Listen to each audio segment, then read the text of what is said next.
الحمد لله رب العالمين والصلاة والسلام على سيدنا محمد وعلى آله وأصحابه أجمعين. أما بعد فأعوذ بالله من الشيطان الرجيم. بسم الله الرحمن الرحيم.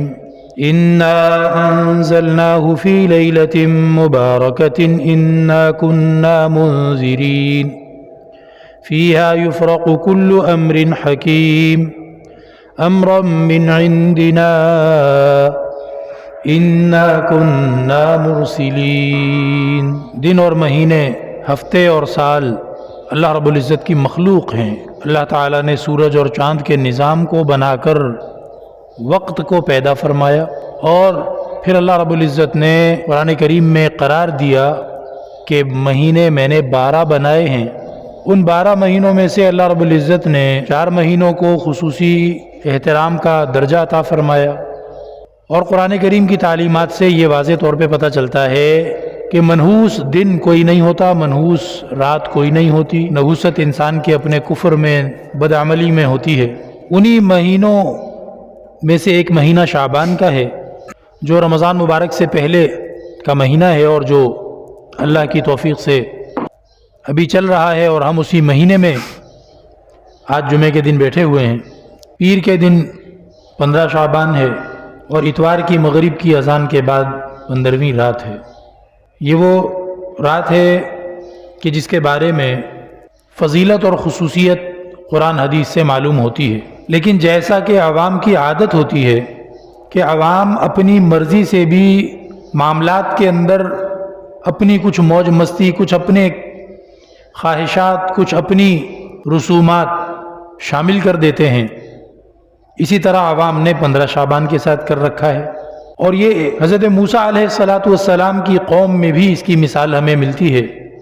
پرانی عادت ہے عوام کی کہ عام لوگ جو شریعت کی پوری سمجھ اور علم نہیں سیکھتے، شیطان ان سے ایسا کام کرواتا ہے.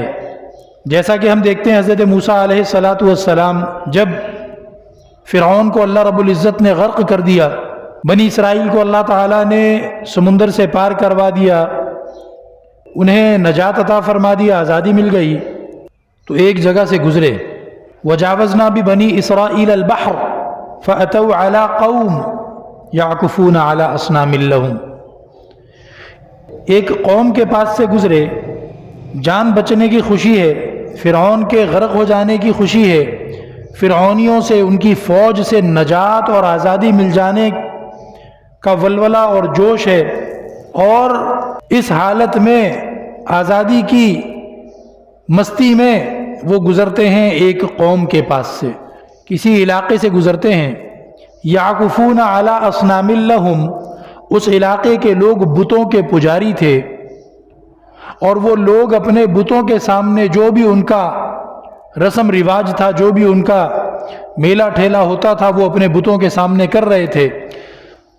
قالوا یا موسیٰ اجعل لنا الہا کما لہم آلہہ. حضرت موسیٰ علیہ السلام کی امت نے حضرت موسیٰ سے کہا کہ اے موسیٰ، دیکھو نا کتنا اچھا لگ رہا ہے، کیا زبردست میلہ لگا ہوا ہے، اور کیسے وہ اپنے بتوں کے سامنے جو بھی وہ کر رہے تھے وہ کر رہے ہیں.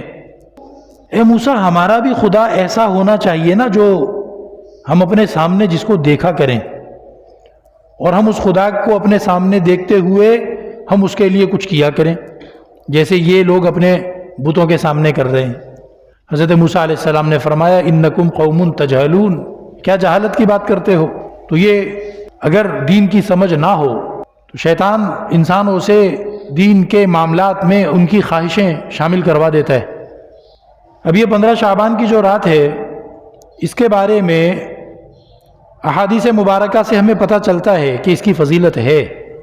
یہ اہمیت والی رات ہے، عبادت والی رات ہے، ثواب والی رات ہے. اللہ رب العزت کا خصوصی فضل اور عنایت، رحمتوں والی توجہ وہ انسانوں کی طرف متوجہ رہتی ہے. اس کا کچھ مضمون انشاءاللہ ابھی عرض کرنے کی کوشش بھی کروں گا. لیکن اس بات کو ذہن میں رکھ لیا جائے کہ عوام کی جو عادت ہوتی ہے کہ ہر چیز میں اپنی خواہشات کو، اپنے میلے ٹھیلے کو، رسم رواج کو شامل کر لیتے ہیں، اور وہ عام طور پر ادھر ادھر سے دیکھا دیکھی کر رہے ہوتے ہیں۔ اب ہمارے علاقوں میں 15 شعبان کو غافل قسم کے لوگ جو شریعت کو اور اس کے احکام کو اہمیت نہیں دیتے، وہ 15 شعبان کو آگ جلانا، بتیاں جلانا یا پٹاخے پھاڑنا یا پھلجھڑیاں چھوڑنا اس طرح کے کام کرتے ہیں۔ اور بہت واضح ہے، ذرا سا موٹی سی سمجھ کے ساتھ بھی بندہ توجہ کر لے تو بڑی واضح بات ہے کہ اس کا اسلام سے، خدا سے، رسول سے کوئی اشارہ تک بھی نہیں مل سکتا کہ آپ اس طرح پٹاخے پھاڑیں، دھماکے کریں یا پھلجھڑیاں اور روشنیاں اڑائیں۔ اور یہ نو آبادیاتی نظام آنے سے پہلے، دنیا کے گلوبل ولیج بننے سے پہلے، یہ شب برات کے پٹاخے اور روشنیاں، یہ تماشا صرف بر صغیر پاک و ہند میں ہی ہوتا تھا اور کہیں ہوتا بھی نہیں تھا۔ اب تو ہر نسل، ہر رنگ، ہر ملک کے لوگ ہر ملک میں پہنچ گئے ہیں۔ کتنے پاکستانی جناب امریکہ چلے گئے، آسٹریلیا چلے گئے، تو ان کے بچے وہاں پر بھی حرکتیں کر رہے ہیں، ورنہ اس سے پہلے یہ صرف یہیں پہ ہوتا تھا۔ اور وجہ اس کی یہ تھی کہ عوام نے یہ دیکھا کہ ہندو میلہ مناتے ہیں دیوالی کا، ہولی کا، ان میں وہ اس طرح پھلجھڑیاں، روشنیاں اڑاتے ہیں، ان میں وہ دھماکے پٹاخے کرتے ہیں، تو انہوں نے کہا یار اس طرح کی موج مستی ہمیں بھی ملنی چاہیے، اور انہوں نے 15 شعبان کو یہ تماشا شروع کر دیا۔ خالصتاً ہندو رسم رواج، ہندوؤں کی ایک سمجھ لیں کہ عید یا ان کا ایک تہوار تھا، جس کو ادھار لے کر یہاں اس فضیلت والی رات کو خراب کر بیٹھے، اور جن خاندانوں میں، جن گھرانوں میں بڑے اپنے نوجوانوں کی، اپنے لڑکوں کی شروع سے تربیت اور ذہن سازی نہیں کرتے رہتے، ان گھرانوں میں یہ مسئلہ زیادہ ہے۔ شغل میلہ سمجھ کر 15 شعبان کی مقدس رات کو محض ہندوانہ طور طریقے اختیار کر کے، کافروں کے ساتھ مشابہت اختیار کر کے، اتنی فضیلت والی رات کو ضائع کر بیٹھتے ہیں۔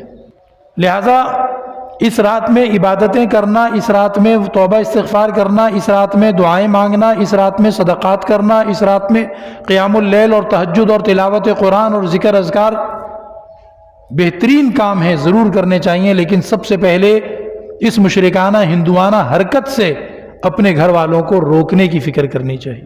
ابھی سے اپنے نوجوان لڑکوں کو جا کر ان کو بٹھا کر ان سے بات کریں کہ بیٹا دیکھو، کل پرسوں دکانوں پہ آ چکے ہوں گے پٹاخے اور پھلجھڑیاں اور یہ وہ، ہرگز اس حرکت میں مبتلا مت ہونا، اللہ کی رحمت کا موقع ہے، اس کو کافروں اور مشرکوں اور ہندوؤں کی مشابہت اختیار کر کے اس نیکی کے موقع کو اپنے اوپر وبال نہیں بنا لینا۔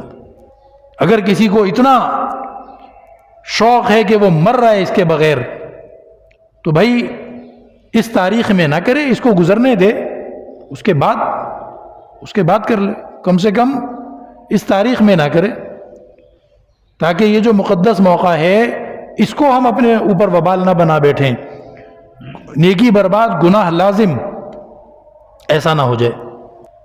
تو نبی کریم صلی اللہ تعالی علیہ وسلم تو بھلائی اور نیکی اور خیر کے کام میں بھی کافروں کی مشابہت اختیار کرنے سے بچتے تھے۔ اب بتائیے، پگڑی باندھنا نبی کریم علیہ السلام کی اور باقی انبیاء کی اور تمام سمجھدار مردوں کی سنت ہوتی ہے، لیکن نبی پاک علیہ السلام فرمایا کرتے تھے کہ مشرکین جو ہیں وہ بغیر ٹوپی رکھے ڈائریکٹ پگڑی کو اپنے سر پہ گھما لیتے ہیں، تم ٹوپی رکھ کے پھر پگڑی باندھا کرو تاکہ مشرکین جیسی پگڑی نہ ہو تمہاری۔ تو پگڑی باندھنا انبیاء کی سنت ہے، نیکی کا کام ہے، وجاہت اور وقار کی علامت ہے، لیکن اس میں بھی مشرکین کی مشابہت نہ ہو جائے۔ فرمایا کہ ٹوپی رکھ کے پھر پگڑی کا کپڑا اوپر سے لپیٹو تاکہ مشرکین جو بغیر ٹوپی کے پگڑی باندھتے ہیں اس کے تمہاری مشابہت نہ ہو جائے۔ اور 10 محرم کے روزے کی حدیث تو آپ ہر سال سنتے ہیں۔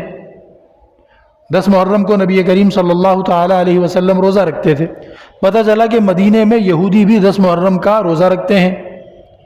نبی پاک صلی اللہ علیہ وسلم نے پوچھا بھائی تم کیوں رکھتے ہو؟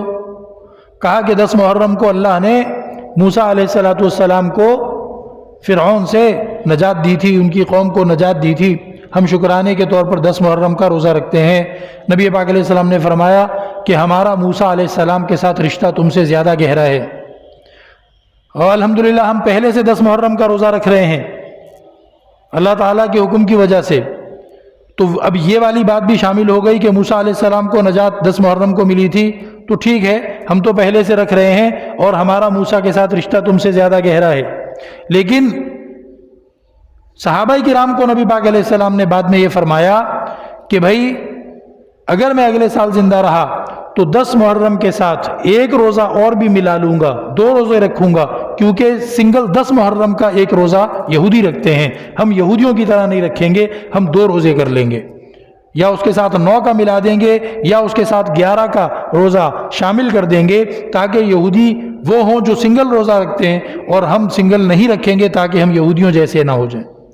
اب بتائیے روزہ رکھنے میں بھی جو کہ سراسر نیکی کا کام ہے، جو ہے ہی محض خیر کا کام، اس میں بھی نبی پاک علیہ السلام بچ رہے ہیں کہ کافروں جیسے، یہودیوں جیسے یا مشرکوں جیسے ہم نہ ہو جائیں۔ اور یہاں تو پٹاخے پھاڑنا، دھماکے کرنا، پھلجھڑیاں چھوڑنا، روشنیاں بکھیرنا، یہ حرکتیں ایک طرف فضول خرچی ہیں، دوسری طرف لوگوں کی بے آرامی کا سبب ہیں، تیسری طرف حادثات جو ہوتے ہیں ہر سال وہ الگ ہیں، لوگوں کی جانیں جاتی ہیں، لوگ ضائع ہوتے ہیں، زخمی ہوتے ہیں، لوگوں کا مال سڑ جاتا ہے، آگ لگ جاتی، کیا کیا مسائل ہوتے ہیں، یہ تو کبھی خیر ہو ہی نہیں سکتا، شر ہی شر ہے۔ اب اس شر کام کے اندر کافروں کی مشابہت اختیار کی جا رہی ہو تو اس کی برائی اور اس کا گناہ اور اس کا وبال کتنا بڑھ جائے گا، ہمیں اس کا خیال کر لینا چاہیے۔ تو اس لیے سب سے پہلی فکر تو ہم سب یہ کریں کہ ہمارے گھر میں کوئی نوجوان 15 شعبان کی شام کو پٹاخے نہ پھاڑ رہا ہو، اور اپنے چھوٹے بھائی کو، اپنے بھتیجے کو، اپنے بیٹے کو، اپنے پوتے کو، جس کے بارے میں ہمیں شک ہو کہ شاید اس کے دوست یہ کام کریں گے، اس کو بٹھا کے سمجھا دیں کہ بیٹا دیکھا دیکھی لڑکوں کی تم بھی ان کاموں میں مت لگ جانا، یہ بڑا نیکی کا وقت ہے، 15 شعبان کی رات بڑی فضیلت کی رات ہے۔ جب کسی جگہ یا کسی وقت کی فضیلت زیادہ ہوتی ہے، اس کا ثواب زیادہ ہوتا ہے، اس جگہ پر جا کر یا اس وقت میں گناہ کا کام کرنے کا وبال بھی پھر زیادہ ہوتا ہے۔ تو اس وجہ سے سب سے پہلے تو ہم اس بات کی فکر کر لیں، کوئی اس طرح کی غیر ضروری حرکت نہ ہم خود کریں اور نہ ہی ہم اپنے چھوٹوں کو کرنے دیں۔ اس کے بعد پھر اس کے بارے میں کچھ احکام جو ہیں وہ میں عرض کرتا ہوں۔ سب سے پہلا حکم تو یہ ہے کہ نبی کریم صلی اللہ تعالی علیہ وسلم شعبان کے مہینے میں بھی اور رجب کے مہینے میں بھی ایک دعا مانگتے رہتے تھے، اللہم بارک لنا فی رجب و شعبان وبلغنا رمضان، جس کا ترجمہ یوں ہے کہ اے اللہ برکت نصیب فرما رجب کے مہینے میں بھی اور برکت نصیب فرما شعبان کے مہینے میں بھی، اور ہمیں پہنچا دے رمضان کے مہینے تک۔ تو اللہ تعالیٰ سے رمضان مانگیں بھئی کہ اللہ ہمیں رمضان کا مہینہ ساری برکتوں کے ساتھ عطا فرما دے، ہم اپنی بے عملی کی وجہ سے، اپنی غفلت سستی کی وجہ سے اس کی خیر برکت سے کہیں محروم نہ ہو جائیں۔ تو یہ دعائیں مانگنا یہ نبی کریم صلی اللہ علیہ وسلم کی سنت ہے، ان دعاؤں میں ہم اضافہ کر دیں۔ اب تو بالکل تھوڑے دن رہ گئے ہیں، اللہ ہمیں محروم ہونے سے بچا لے کہ رمضان ہمیں نصیب ہو جائے اور رمضان مبارک کی خیر برکت بھی ہم کمائی کر لیں اس میں۔ ایسا نہ ہو کہ رمضان کا مہینہ آیا اور چلا گیا اور ہم نے کوئی کمائی نہیں کی اور ہم اس میں غفلت میں رہ گئے۔ تو دعا مانگیں اللہ سے، اللہم بارک لنا فی رجب و شعبان وبلغنا رمضان، اے اللہ رجب کے مہینے میں مجھے برکت عطا فرما، شعبان کے مہینے میں مجھے برکت عطا فرما اور رمضان تک مجھے پہنچا دے۔ دوسری بات، نبی کریم صلی اللہ تعالی علیہ وسلم شعبان کے مہینے کی تاریخوں کا بڑا دھیان رکھتے تھے تاکہ رمضان کا روزہ شروع کرنے میں کوئی شک نہ رہ جائے کہ پتہ نہیں کون سی تاریخ ہے۔ تو شعبان کے مہینے کی تاریخیں ایک دوسرے کو پوچھتے رہو، بتاتے رہو۔ ہمارے ہاں عوام میں 15 شعبان کا انتظار ہوتا ہے، بعض لوگ تو اس لیے انتظار کرتے ہیں نوجوان کہ ان کے کالجوں اسکولوں میں چھٹی ہوتی ہے شب برات کے اگلے دن، تو بس جب وہ 15 شعبان گزر گیا تو اس کے بعد کسی کو تاریخ پھر پتہ نہیں ہوتی کہ اب شعبان کی 20 ہے یا 25 ہے یا 27 ہے یا کیا ہے۔ تو یہ سنت ہے کہ شعبان کے مہینے میں ہم تاریخوں کا خیال رکھیں، ایک دوسرے کو پوچھتے رہیں، بتاتے رہیں آج شعبان کی کتنی ہو گئی، اب رمضان میں اتنے دن رہ گئے، اب اتنے دن رہ گئے، اگر چاند 29 کا ہوا تو اتنے دن باقی ہیں، اگر چاند 30 کا ہوا تو اتنے دن باقی ہیں۔ اس چیز کی فکر کرنا اور یہ تاریخیں ایک دوسرے کو بتاتے پوچھتے رہنا یہ سنت ہے۔ تو نبی پاک علیہ الصلوۃ والسلام شعبان کے مہینے کی تاریخوں کا اہتمام فرماتے تھے. حدیث میں آتا ہے اتنا اہتمام کہ جتنا کسی اور مہینے کی تاریخیں یاد رکھنے کا نہیں کرتے تھے. سب سے زیادہ اہتمام شعبان کی تاریخوں کا کیا جاتا تھا. تو ہم اس کو بھی اختیار کریں بھائی. ہمیں شعبان کی تاریخیں جو ہیں وہ زندہ رکھنی ہیں اور اس کو ہمیں پتہ ہونا چاہیے. پھر ایک سنت نبی کریم صلی اللہ علیہ وسلم کی شعبان کے مہینے میں یہ ہے کہ حدیث میں آتا ہے کہ نبی پاک علیہ الصلوۃ والسلام شعبان کے مہینے میں سارے مہینوں سے زیادہ رمضان کے علاوہ باقی جو 11 مہینے ہیں ان 11 مہینوں میں سب سے زیادہ روزے شعبان کے مہینے میں رکھتے تھے. ہمارے ہاں تو الحمدللہ آج کل موسم بھی اتنا کوئی گرم نہیں ہے, دن بھی اتنے کوئی لمبے نہیں ہیں, تو روزے جو ہیں وہ شعبان کے مہینے میں جو جتنی ہمت کرے اللہ تعالیٰ ہم سب کو توفیق دے اتنا ہی اچھا ہے بھائی. شعبان کے مہینے میں نبی پاک علیہ السلام روزے, ایک حدیث میں آتا ہے تقریباً سارا ہی شعبان کا مہینہ نبی پاک علیہ السلام کے روزے ہوتے تھے. آج بھی روزہ, کل بھی روزہ, تو نبی پاک علیہ السلام شعبان کے مہینے میں روزے زیادہ رکھتے تھے. اس کا بھی ذرا اہتمام کر لیا جائے. اور ایک حکم اس مہینے کا یہ ہے کہ نبی کریم صلی اللہ علیہ وآلہ وسلم نے منع فرمایا کہ شعبان کے آخری دن روزہ رکھا جائے. باقی تو پورے مہینے روزے رکھو شعبان میں, لیکن شعبان کا آخری دن روزہ نہ رکھو. اگر پتہ نہیں چل رہا کہ چاند 29 کا ہوگا کہ 30 کا ہوگا تو 29 کو بھی مت رکھو روزہ. پھر اگر اعلان ہو گیا کہ چاند نظر نہیں آیا ہے, کل 30 شعبان ہے اور پرسوں روزہ ہے, تو پھر اگلی جو کل آئے گی جو 30 شعبان ہے اس میں بھی روزہ مت رکھو.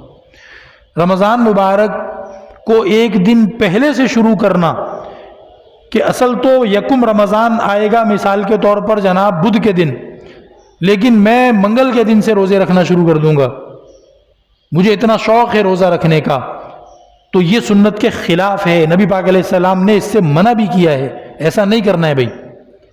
نہ تو رمضان سے ایک دن پہلے روزہ رکھنے کی اجازت ہے, اور نہ ہی رمضان ختم ہونے کے بعد جو عید کا دن ہوتا ہے اس میں روزہ رکھنے کی اجازت ہے. عید کے دن جو روزہ رکھے گا اس کو تو گناہ ملے گا, گناہ ایک کبیرہ بڑا گناہ, حرام ہے روزہ رکھنا. اور رمضان سے ایک دن پہلے روزہ رکھے گا تو وہ بھی منع ہے, مکروہ تحریمی ہے, وہ بھی گناہ کا کام ہے. تو ایسا نہ کریں. ایک حکم شعبان کا یہ ہوا. اور شعبان کی جو رات ہے اس کے بارے میں قرآن کریم کی ایک آیت کی تفسیر کے اندر بعض مفسرین نے فرمایا کہ اللہ رب العزت نے جو برکت والی رات فرمایا اس آیت کے اندر, وہ برکت والی رات سے مراد کہتے ہیں کہ یہی 15 شعبان کی رات ہے. یہ بڑی خیر برکت والی رات اس کو قرار دیا قرآن پاک نے. اور حدیث سے بھی پتہ چلتا ہے اور بعض مفسرین کی تفسیر سے بھی کہ فلاں آیت کے اندر جو اللہ رب العزت فرما رہے ہیں یفرق کل امر حکیم, تقدیر کے جو فیصلے ہوتے ہیں وہ اسی رات میں اللہ تعالیٰ فرشتوں کے حوالے کرتا ہے کہ اگلے سال میں کون کون پیدا ہوگا, کون کون مرے گا, اور کس کس کی زندگی میں کیا کیا اہم معاملات جو ہیں وہ پیش آئیں گے. تو یہ رات اس اعتبار سے بھی اہم ہے کہ آپ کے فیصلے اور آپ کے اہم زندگی کے جو موڑ ہیں وہ فرشتوں کے حوالے کیے جا رہے ہوتے ہیں. تو اس وقت اگر بندہ اللہ کے سامنے ہاتھ پھیلا کے بیٹھ جائے, بھائی مجھے پتہ چل جائے کہ اب میری فائل جو ہے وہ افسر کے سامنے پہنچ گئی ہے, اور میں اتفاق سے وہاں موجود تھا اور میری فائل افسر کے سامنے آ گئی, اب افسر کے ہاتھ میں ہے کہ سائن کرے اس کو منظوری کا یا سائن کر دے اس کو ریجیکٹ کرنے کا, تو میں وہاں پر کتنی لجاجت اور منت سماجت والا رویہ اختیار کروں گا کہ بھئی یہ میری فائل اس کے سامنے رکھی ہوئی ہے, کھلی ہوئی ہے ابھی. تو وہ ٹائم ہوتا ہے 15ویں رات کا کہ اللہ رب العزت ہماری فائلیں گویا کہ سائن کر کے فرشتوں کو دے رہے ہوتے ہیں. تو اس وقت اگر ہم اللہ رب العزت سے راز و نیاز کر لیں, اللہ کے سامنے ہاتھ پھیلا لیں, اور کچھ رونا دھونا نصیب ہو جائے اور کچھ اللہ کے سامنے سجدہ کرنا نصیب ہو جائے, تو اللہ رب العزت تو سارے مہربانوں سے بڑا مہربان ہے. تو اللہ رب العزت ہماری تقدیر کے جو معاملات ہیں اس میں خصوصی رحمت شامل فرما دے گا, اللہ تعالیٰ اس میں خصوصی مہربانی شامل فرما دے گا.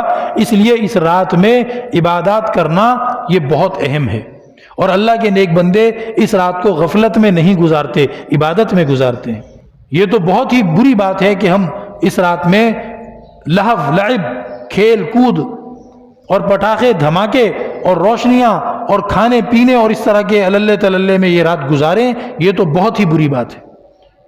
البتہ اتنی بات ذہن میں رہے کہ ساری رات زبردستی جاگتے رہنا کوئی ضروری نہیں ہوتا۔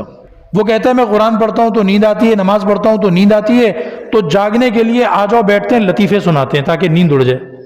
جاگنے کے لیے آ جاؤ، باہر مارکیٹ میں چلتے ہیں، چکر لگا کے آتے ہیں تاکہ نیند اڑ جائے، یا جناب موبائل فون پہ کچھ اور کر لیں تاکہ نیند اڑ جائے۔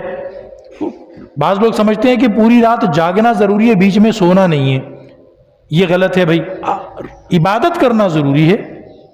آپ پورے 6 گھنٹے 7 گھنٹے عبادت کر سکے ماشاءاللہ بہترین کام ہے، نہیں کر سکے جہاں چکر آنے شروع ہو جائیں، نیند آنی شروع ہو جائے، آپ 1 گھنٹے بعد کا الارم لگائیں، سو جائیں، 1 گھنٹے بعد دوبارہ اٹھ کے عبادت کر لیں۔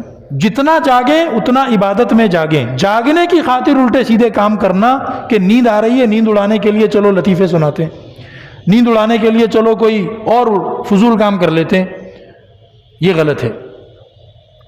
تو جتنا جاگ سکیں عبادت کے ساتھ جاگیں۔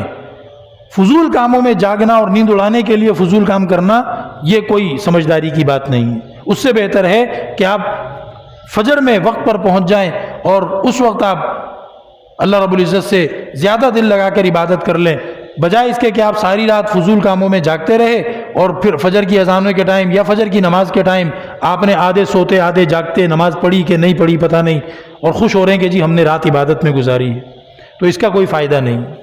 اگلے دن کے روزے کا جو مسئلہ ہے بھائی، تو یاد رکھیے کہ اگلے دن شعبان کی 15 تاریخ کا کوئی روزہ نہیں ہوتا، شب برات کا روزہ نہیں ہوتا، اس لیے یہ نیت کر کے روزہ رکھنا کہ شب برات کا روزہ رکھ رہا ہوں یہ بدعت ہے۔ آپ ویسے نفلی روزہ رکھیں بس، کہ بھائی چلو ٹھیک ہے گھر کے اندر 2-4 بندے رکھ رہے ہیں، ویسے تو مشکل لگتا ہے روزہ رکھنا، وہ بھی رکھ رہا ہے وہ بھی رکھ رہا ہے، چلو میں نے بھی رکھ لیا، تو اس طرح روزہ رکھیں۔ باقی 15 شعبان کا اپنا کوئی روزہ کسی صحیح حدیث سے ثابت نہیں ہے، اسی لیے بعض علماء تو سختی سے منع بھی کرتے ہیں کہ نہیں، لیکن ہمارے اکابرین کا، ہمارے علماء کا اس بارے میں مزاج یہ ہے کہ آپ روزہ رکھیں، لیکن اس کو یہ نام نہ دیں، یوں نیت نہ کریں کہ شب برات کا روزہ ہے، اور نہ یوں کہیں کسی کو کہ تم نے شب برات کا روزہ رکھا، نہ یوں کہیں کہ میں نے رکھا ہے شب برات کا روزہ۔ شب برات کا کوئی روزہ نہیں ہوتا۔ آپ ویسے نفلی روزہ رکھنا چاہیے۔ شعبان میں نبی پاک علیہ السلام تقریباً پورا شعبان روزہ رکھتے تھے، تو بھائی چلو میں پورا شعبان تو نہیں رکھ سکا، ابھی 15 تاریخ کو اس نے بھی رکھا ہے اس نے بھی رکھا ہے، ایک ماحول بنا ہوا ہے، تو چلو میں نے بھی رکھ لیا، نفلی روزہ ہے بس، 15 شعبان کا یا شب برات کا کوئی روزہ نہیں ہوتا۔ تو اس نیت سے اگر آپ روزہ بھی رکھ لیں گے تو انشاءاللہ خیر ہے، اس میں کوئی حرج نہیں ہے، بہتر ہے، نیکی کا کام ہے، ثواب کا کام ہے۔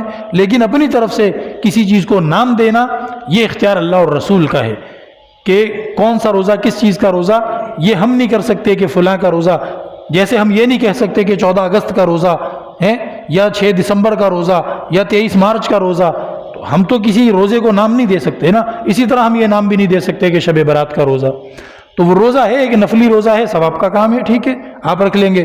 تو یہ شب برات کے بارے میں کچھ ضروری آداب اور احکام تھے، ان پر اگر عمل نصیب ہو جائے تو اللہ رب العزت ہمیں اس کی خیر نصیب فرما دیں گے، اور اگر خدا نخواستہ غفلت میں، بے پرواہی میں اور موج مستی میں، رسم رواج میں ہم لگے رہ گئے تو پھر بجائے اس رات کی نیکیاں کمانے کے الٹا ہمارے اوپر وبال بھی بن سکتا ہے۔ اللہ تعالیٰ ایسی حالت میں مبتلا ہونے سے ہماری حفاظت فرمائے۔ وآخر دعوانا الحمدللہ رب العالمین۔